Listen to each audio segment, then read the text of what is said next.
It has been advertised that KFC's original recipe has a secret blend of 11 herbs and spices, but not many are aware that the recipe, along with some of the ingredients, are locked in a vault at the company's headquarters in Louisville, Kentucky. The secret recipe has never been patented because the company knows that patents expire, leaving their heavily guarded secret open to the public. In order to ensure the recipe remains secret, half is produced by Griffith Laboratories and then given to McCormick, who then add the remaining ingredients to the batch. Many have tried to decipher the ingredients by reverse engineering, but none have been able to successfully match KFC's flavor.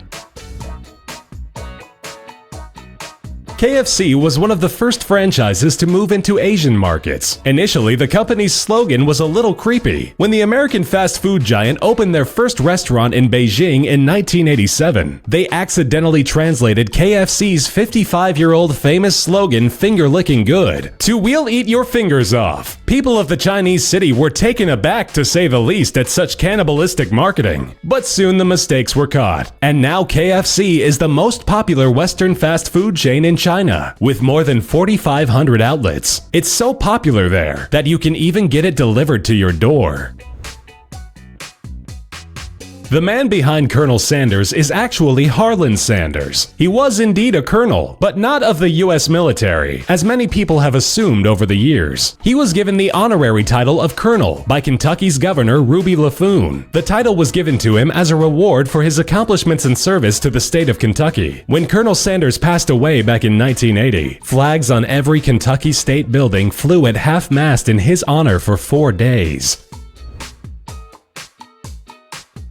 If you want to get your hands on some of Colonel Sanders' personal memorabilia, you're gonna have a nice bank balance. His trademark white suit, including the black string tie, was purchased at auction by the president and chief executive of Kentucky Fried Chicken Japan, Masao Charlie Watanabe. For the ensemble, he threw down a hefty $21,510. After placing the winning bid, he tried on the suit right then and there in the auction house, sporting a huge grin. He also snagged up the Colonel's 1973 Kentucky driver's license for $1,912. According to Watanabe, Colonel Sanders is widely famous in Japan, with most of the franchises erecting statues of him out in front of the stores.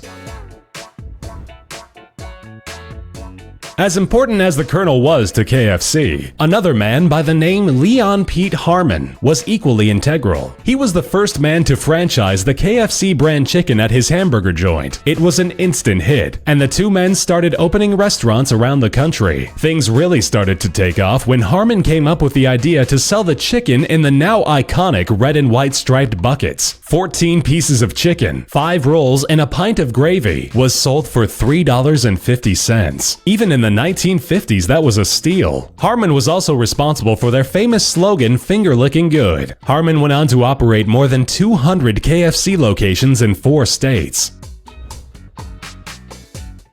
Just like eating turkey is a time-honored tradition in America, surprisingly, eating KFC on Christmas holds the same merit in Japan. Kurisumasu Niwa Kentucky, which translates to Kentucky for Christmas, was a hugely successful marketing campaign in 1974. Japan can't get enough KFC on Christmas Day. Although the Japanese love those buckets year-round, sales skyrocket at all of their restaurants on Christmas Eve. Many order their boxes of their holiday feast weeks in advance to avoid the lines that can take up to 2 hours to get through. Christmas isn't a national holiday in Japan, as only 1% of the Japanese population is estimated to be Christian. Yet a bucket of Christmas chicken is the go-to meal on the big day.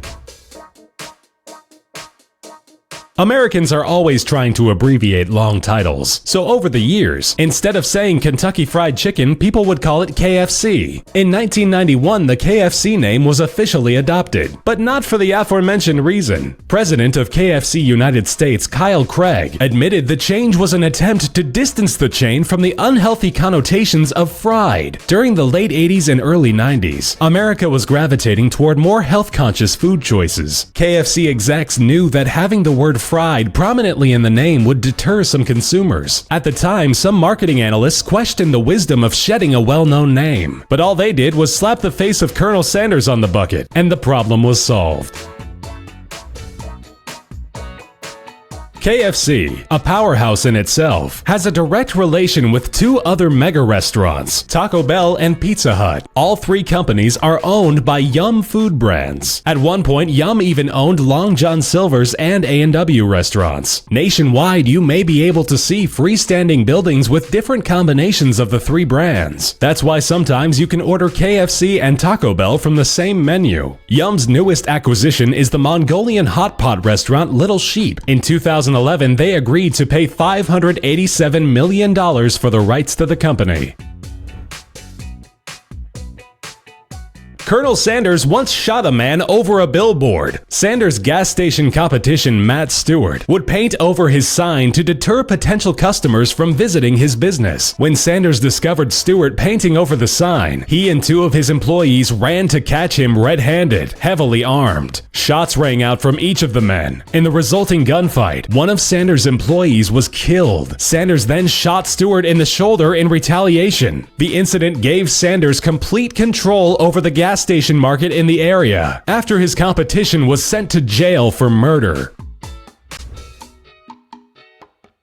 After selling the KFC business for a mere $2 million in the mid-70s, Sanders wasn't too happy with the way the company was being run. He was notorious for bad-mouthing the product on many occasions. In 1976, he visited a Greenwich Village location and told a New York Times critic that it was the worst fried chicken he had ever seen. And don't even get him started on the gravy, as he once claimed that it wasn't even fit for his dog. After being dissatisfied with the way his brand was being handled, he tried to open a competing restaurant named Claudia Sanders, the Colonel's Lady, after his second wife. KFC sued Sanders, and the suit settled out of court for $1 million. The restaurant still exists today as the Claudia Sanders Dinner House. Hey, thanks for watching. If you enjoyed this video, don't forget to leave a like and hit that subscribe button so that you won't miss any of our future videos.